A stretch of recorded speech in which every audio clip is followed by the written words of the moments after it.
Je vais donner la parole à Isabelle Moulin, qui est donc responsable de ce programme Europan, du programme 16 d'Europan. Bonjour à tous. Alors, responsable pour la France, seulement, parce que, comme vous l'aviez dit, monsieur le maire, c'est un concours européen. 40 sites ont été proposés au concours pour cette session, dont Pont-Aven. Et donc, c'est la dimension européenne très, très, très importante, finalement, parce que c'est un site qui a été créé, ce concours, pour faire aussi du débat, de l'échange en Europe sur des choses qui nous lient, qui nous réunissent, qui parfois aussi sont très différentes. C'est sûr qu'entre une ville de Norvège, du nord de la Norvège, et du sud de l'Espagne, et entre les deux, une ville du Finistère, Pont-Aven. Voilà, c'est mettre des choses en commun, mettre aussi des solutions en commun. Et parmi ces solutions, eh bien, les idées des jeunes générations, je pense que c'est essentiel. Vous avez conscience que quand on lance un appel d'offres public, souvent, on juge aussi, on retient des équipes en fonction de leur expérience, de leurs moyens. Il y a de plus en plus de facteurs qui rentrent en jeu, qui excluent quand même les jeunes générations des commandes publiques. Et Europan a été créé pour ça aussi, pour faire une plateforme de dialogue, une plateforme d'échange d'idées, d'expériences, mais aussi pour non seulement aider les jeunes générations à accéder à la commande, mais aussi ça permet de les écouter. Je voulais vous remercier parce que pour la ville de Pont-Aven, le site de la Belle Angèle, c'est un projet considérable. Considérable parce qu'à différentes échelles, avec différentes dimensions. Considérable parce que ça fait 30 ans que nous avons cette friche à l'entrée de la ville, qui n'est pas forcément la meilleure façon d'entrer dans notre cité. Tout le monde connaît évidemment ce petit morceau de territoire un peu en déshérence. Donc c'est un projet important pour simplement cette entrée du ville, cette entrée du territoire, puisque la Belle Angèle, c'est aussi l'entrée d'un territoire, Lévé, Trien, les flux qui arrivent par l'est de la ville passent par ce site de la Belle Angèle. Puis il y a une autre dimension, sans doute plus attachante, plus sensible, c'est que le site de la Belle Angèle, c'est aussi l'histoire de Pont-Aven. Vous la connaissez, alors je vois qu'il y a beaucoup de Pont-Avenistes qui la connaissent sans doute mieux que je pourrais, moi, la connaître. Mais en tous les cas, dans l'appréhension que j'en ai eue depuis 35 ans que j'habite ici, à Pont-Aven, c'est cette dimension sensible de ce paysage remarquable, qui lie à la fois la mémoire d'un paysage, la mémoire d'une rivière qui deviendra autre chose, dans sa sortie ouest, une ria, une entrée sur la mer, et puis la mémoire de Pont-Aven, parce que c'est le lieu où déambulaient, où allaient croquer sur le motif les peintres qui ont forgé l'histoire de cette cité. Et puis c'est aussi la mémoire ouvrière, c'est la mémoire de ce lieu où des générations de Pont-Avenistes ont travaillé dans les conserveries, dans cette industrie à la fois brutale et puis en même temps qui a constitué l'identité de ce pays. Donc c'est bien cette double mémoire ouvrière et puis, je dirais, de l'histoire de la peinture de Pont-Aven qu'il s'agit, au fond, de considérer à travers ce projet de reconversion du site de la Belle Angèle. Alors, on a eu l'opportunité d'avoir accès à un concours tout à fait remarquable. Je suis architecte et c'est vrai que mes années d'études étaient marquées par les lauréats du PAN. À l'époque, c'était le PAN, plan d'architecture nouvelle. C'était quelque chose, c'était un peu comme le prix de Rome. Ceux qui étaient lauréats du PAN, c'est ceux qui ensuite faisaient une belle carrière d'architecte, avec un accès à la commande, etc. Le PAN, avec la dimension européenne évidemment qui se constituait, est devenu Europan. L'Europan qui a donné l'occasion à des jeunes architectes de moins de 40 ans de pouvoir avoir accès à des projets très ambitieux, qui ne sont pas simplement des projets liés à un site particulier, mais qui sont souvent des projets qui posent une question très élargie. Et puis ensuite, nous aurons la présentation des 3 équipes lauréats cette année de l'Europan 16, 3 équipes. Une équipe franco-italienne qui nous vient de Urbino, en Italie. 2 équipes parisiennes donc, qui viendront nous présenter ce projet donc, de l'Europan et le résultat de ce concours Europan. C'est une journée d'ouverture sur un processus qui va durer 6 mois. C'est-à-dire qu'à partir d'aujourd'hui, jusqu'au mois de juin, on va organiser ici à Pont-Aven une sorte de grand atelier vivant, grand workshop, excusez-moi du terme, de créer des ateliers de concertation, des ateliers participatifs avec la population, puis aussi des ateliers qui permettront d'avancer dans l'élaboration du projet en réunissant les 3 équipes. C'est-à-dire on va demander aux 3 équipes de travailler un peu ensemble dans une sorte de grand workshop collectif qui conduira au mois de juin à un plan de synthèse, où on aura une synthèse qui sera ensuite formalisée pour le mois de septembre dans une sorte de plan guide.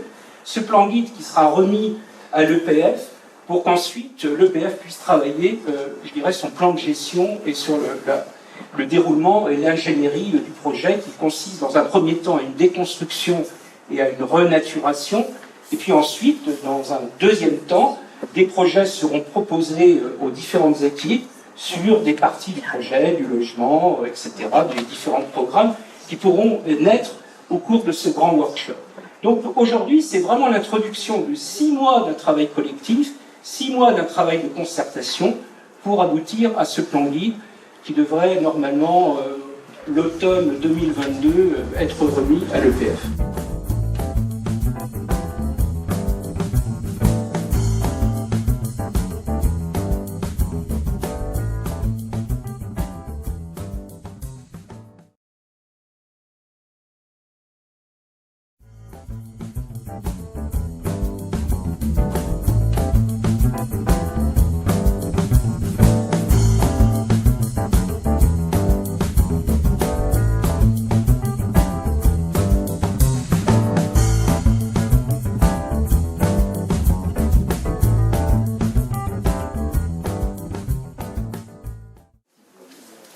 Bonjour, on est l'équipe franco-italienne du projet d'identité du Lydie.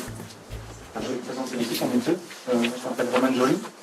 Il y a Cecchini, du coup, qui vient du centre d'Italie.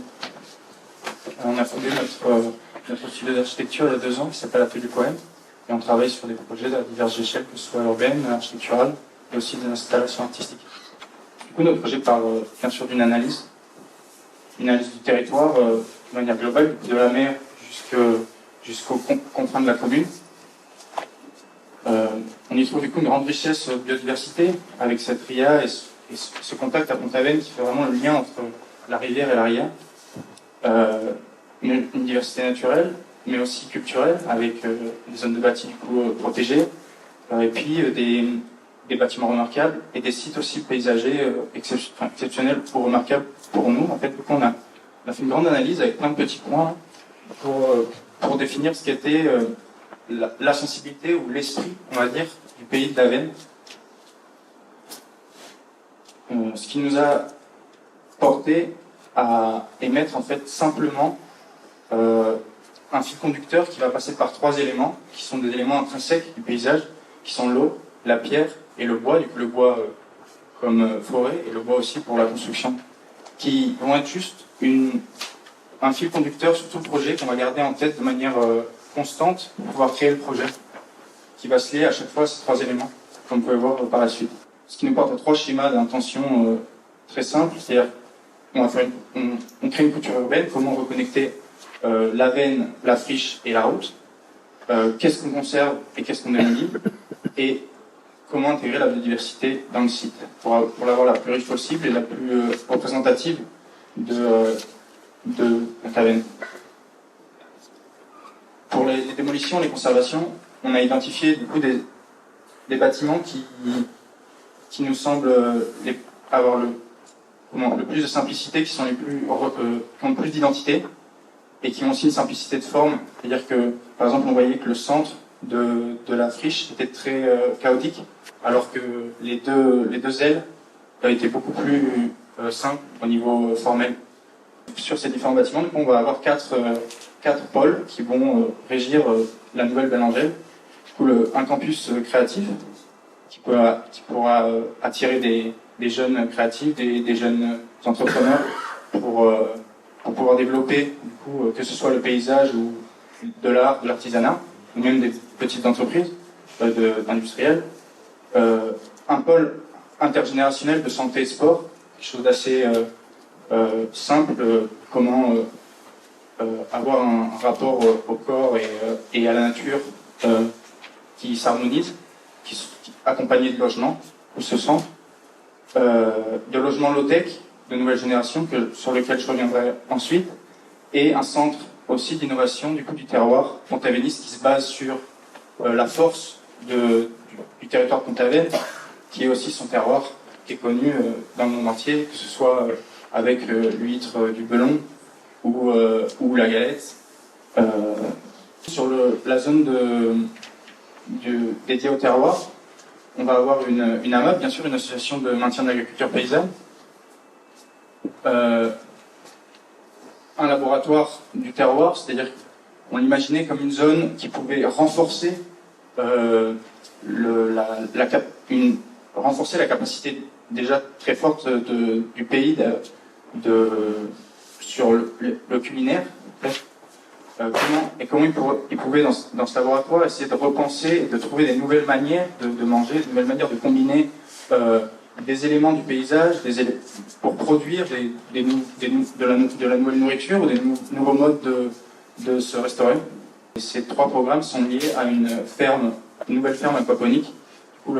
L'aquaponie, c'est un système vertueux où on produit du poisson et en même temps des légumes. Ce système est vertueux parce que les plantes se nourrissent des poissons et les plantes purifient l'eau et du coup le poisson vit aussi bien. Il y a un apport quand même de nourriture à donner aux poissons en plus qui est pas négligeable, mais qui peut être on avait fait des recherches qui peut être soutenu par exemple par des algues, les algues qu'on mange pour les sushis par exemple, pour nourrir les poissons avec ces algues. Cette ferme aquaponique elle est intéressante à cet endroit-là parce qu'on n'a pas dans l'idée de conserver le sol et de conserver la dalle de béton qu'il y a sous la friche, on ne peut pas produire, c'est-à-dire que c'est très difficile de détruire 2000 m² sur la zone parce qu'on perd la capacité de pouvoir construire ensuite, vu qu'on réimplante de la nature. Cette ferme, elle permet de le faire hors sol. On n'a pas besoin de détruire la dalle et on peut produire sur un sol qui n'est pas terreux. Puis le pôle créatif qui est composé de grands ateliers pour accueillir des machines par exemple et de petites boxes, des résidences pour artistes liées à des petits ateliers plus restreints. Et bien sûr une recyclerie qui pourrait être mise en place très rapidement dans notre processus de projet. Une recyclerie qui permettrait de traiter, de se lier très rapidement au chantier, que ce soit les chantiers de la ville ou au chantier de la Belle Angèle, et qui pourrait lister les matériaux, vérifier s'ils sont utilisables, et peut-être les revendre, même à un certain point, dans un futur plus lointain, et du coup qui pourrait aussi s'étendre à tout le territoire. On pensait que la zone portuaire pourrait être intéressante, par exemple, pour étendre cette recyclerie.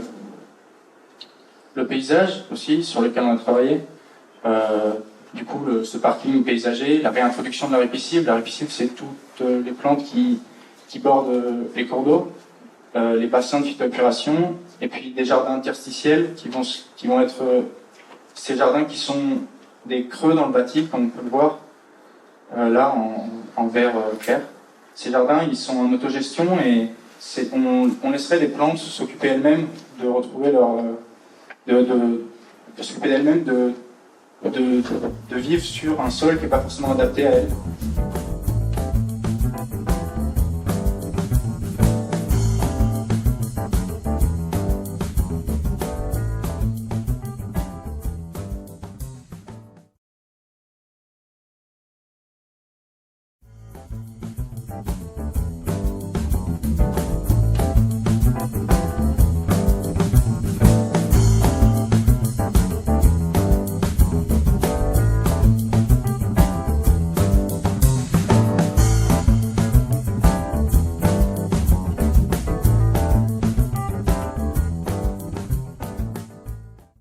Donc nous, c'est l'entrée du temps qu'on a choisi pour répondre aux enjeux qui nous semblent être ceux de la fabrique de la ville aujourd'hui.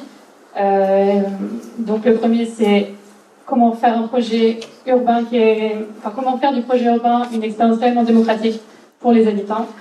Comment est-ce qu'on propose avec leurs besoins, leurs contraintes, comment est-ce qu'on concerte tous les acteurs dès les premières réflexions et sur toute la durée du projet, y compris le chantier. Et aussi, comment est-ce qu'on autorise plus de souplesse dans le processus de création, comment on laisse aussi sa place à l'imprévu, au test, est-ce qu'on se laisse la possibilité de se tromper, de revenir en arrière, et comment aussi on garde cette souplesse au-delà de l'étape livraison, c'est-à-dire comment on permet des évolutions, des réappropriations du projet. Donc nous, c'est ce qu'on a proposé aussi dans notre réponse. Donc c'est un projet spatialisé, une programmation, mais c'est aussi pour nous surtout un processus de fabrication qui se veut collectif et continu, voilà, sans réellement de fin, puisque l'idée c'est que la conversation continue encore après à s'enrichir à l'infini. La seconde étape, c'est l'étape de la collecte, de la recherche et de la production. Ce qui nous semblait le plus important en termes de programme, dans un premier temps, c'était vraiment le sujet de venir produire et de venir réfléchir comment on va ensuite bâtir ce site. Donc pour ça, ce qu'on imagine dans un premier temps, c'est en fait créer des premiers logements, qu'on appelle des logements saisonniers, qui pourraient être habités par notamment des chercheurs ou des étudiants tout le long de l'année, et qui pourront également être proposés pour les touristes lors des congés, des vacances. Et donc ces logements pour chercheurs et pour étudiants serviraient notamment à accueillir des personnes qui viendront travailler sur site dans un laboratoire de recherche sur des nouveaux modes constructifs, et que cette recherche servira ensuite dans la construction de la Belle Angèle. Et donc en lien avec le laboratoire, il y a également ce qu'on appelle l'atelier, donc c'est la petite part sur la gauche, oui, c'est ce que l'on fait. Et donc c'est un espace qu'on imagine productif où on pourra venir faire des expérimentations échelle 1 pour la suite du projet. Et donc lors de cette étape, on viendra notamment récolter les matériaux sur place pour les stocker et les réemployer par la suite. Donc quelques matériaux qu'on imagine pouvoir utiliser par la suite. Et une petite image de l'atelier productif dont je vous parlais juste avant.